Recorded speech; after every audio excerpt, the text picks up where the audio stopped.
Our troops are maintaining a strategic advantage, advancing confidently, and no amount of shelling or drone strikes will change the situation now. We are advancing in all directions.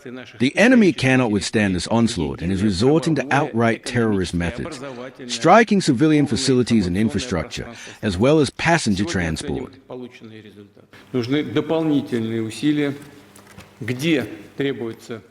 I would like to say a few words here about the recently approved development strategy for the Azov region. It covers our historic regions of Donbass and Novorossiya and should help to expand transport and tourism infrastructure, bring agricultural land into use, take the fisheries sector to a new level, and rectify the accumulated damage to the environment.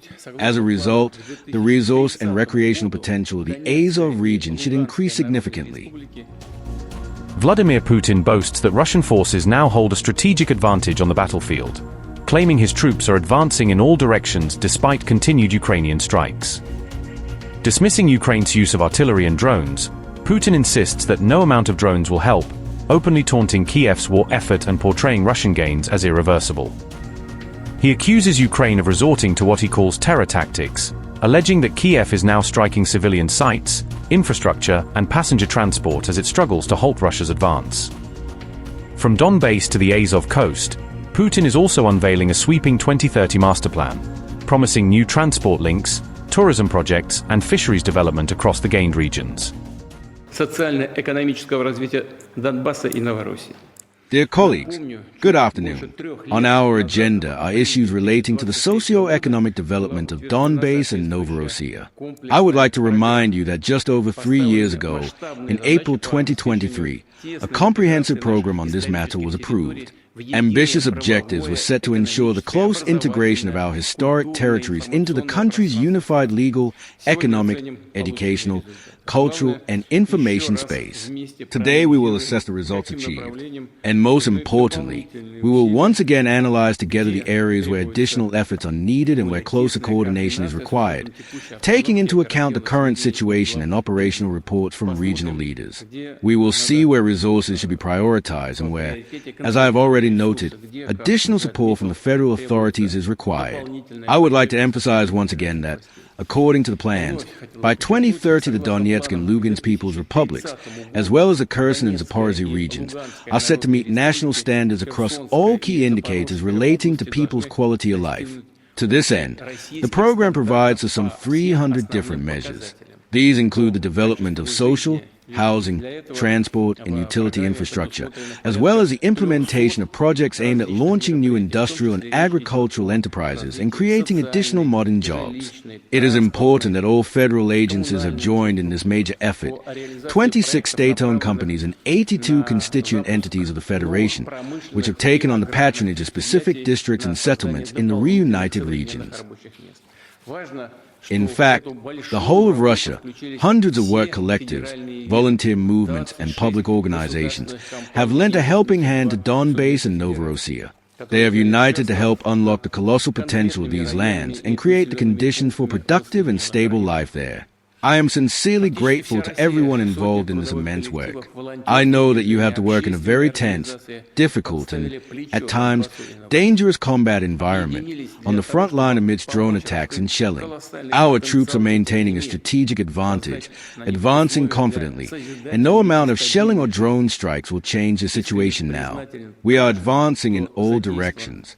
The enemy cannot withstand this onslaught and is resorting to outright terrorist methods, striking civilian facilities and infrastructure, as well as passenger transport. I would like to thank all the residents of Donbass and Novorossiya for their courage and resilience.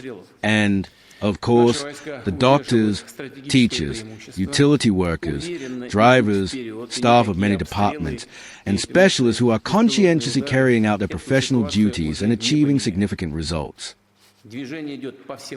I can report that, in total, more than 25,000 different facilities have been restored or rebuilt, including schools, hospitals and clinics, sports grounds, and energy and utility infrastructure.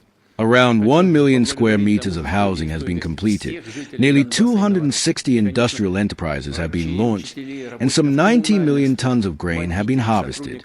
A wide range of tools and mechanisms has been used to provide support to businesses, particularly small and medium-sized enterprises.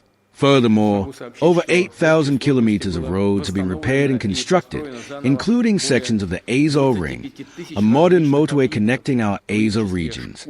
It is designed to improve transport accessibility to these areas and open up new opportunities for investment, logistics, and trade. I would like to say a few words here about the recently approved development strategy for the Azov region. It covers our historic regions of Donbass and Novorossiya and should help to expand transport and tourism infrastructure, bring agricultural land into use, take the fisheries sector to a new level, and rectify the accumulated damage to the environment. As a result, the resource and recreational potential of the Azov region should increase significantly.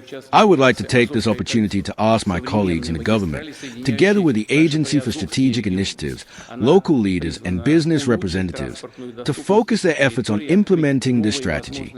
Crucially, we must more actively introduce cutting-edge scientific and technological solutions and create conditions to attract investment in technological development projects in this region. This is the foundation for long-term sustainable growth. As a result, the development strategy for the Azov region and the socio-economic development program for Donbass and Novorossiya will effectively complement one another, ensuring a comprehensive approach to the restoration of our historic regions. Let me repeat, we must not merely rebuild and repair everything that has been destroyed and damaged, but lay the foundation for a radical transformation of the economy and industry of the Donbass and Novorossiya. We must ensure that all spheres of life in these regions receive a powerful impetus of development so that people can see real changes for the better. This is our key national priority, and it must be carried out to the letter. There is a great deal of work ahead of us. As you are well aware, the program for the socio-economic development of the Donbass and Novorossiya runs until 2030.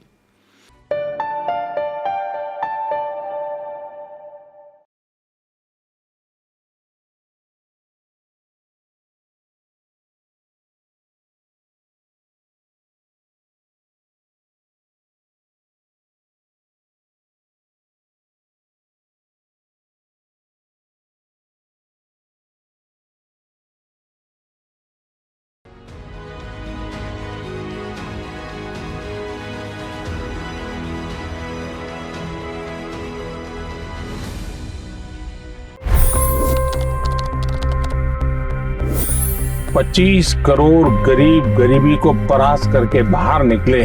For the good of our nation, let's work together and let's truly make America great again. The fastest news breaks. Requested PM saying that we will have to speak to Putin and to Zelensky. The biggest news makers. The relationship with India is probably the most important bilateral relationship the U.S. will have for the rest of this century. The capital delivered quite an election result today. Expert analysis. The million-dollar question today is how to stop this dance of death. Ground reports. I'm standing at the crossroad of the Kumbh Mela. Behind me are more than 100 entry ghats. Long-form interviews. Exclusionary politics is reflected in Manipur case as well. You don't bother because this is a small state. Deep dive into burning issues. It's often said DRC could be the richest country in the whole world. It's because of what sits underneath. Why exactly did the US topple the Sheikh Hasina government? HT videos. We don't just break news, we break it down.